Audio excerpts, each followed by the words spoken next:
마약 청정국으로 불리던 우리나라가 이제는 연예인은 물론이고 일반인들도 마약 관련 사건이 끊이지 않고 있습니다. 근절을 위해선 신고가 절실한데 국민권익위원회가 마약 거래 신고자에게 처음으로 포상금 지급을 결정했습니다.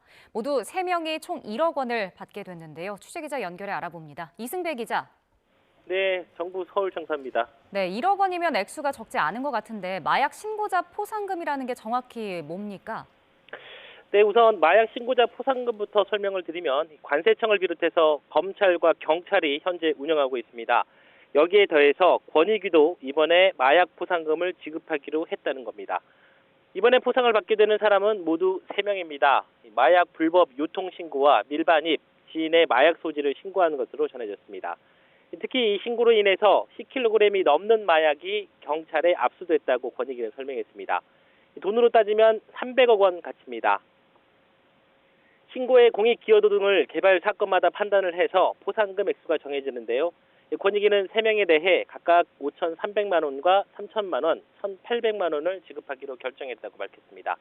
포상금을 모두 합치면 1억 100만 원입니다. 지난 2016년 공익신고 포상금제 신설 이후 마약 관련 신고 포상금이 실제 지급된 것은 이번이 처음입니다. 권익위의 마약 신고 포상금은 통상 경찰, 검찰 등 기관 추천을 받아서 지급을 하게 됩니다. 수사기관에서 조사를 하다가 해당 신고가 사건 해결에 결정적 단서가 됐거나 공익적 가치가 있다고 판단하면 권익위의 포상금 지급을 추천하는 겁니다. 그동안 참여가 저조했는데 최근 마약 심각성이 높아지면서 경찰청에서 지난해 3명을 처음 추천했다고 권익위는 설명했습니다. 기존에는 개별 포상금 한도가 2억이었지만 지난해 12월 법이 개정되면서 최대 5억 원으로 올랐습니다. 권익위는 이 밖에 자치단체 기금 100억 원 횡령 사건을 신고한 공직자에게 대통령 표창 등을 추천했습니다. 해당 신고로 횡령 공무원은 면직이 됐고 징역 10년의 사법처분까지 받은 것으로 알려졌습니다. 권익위는 공직자는 부패방지 권익위법상 신고 의무가 있기 때문에 포상금 대신 영예의 의미로 훈장이나 표창을 수여하기로 했다고 말했습니다.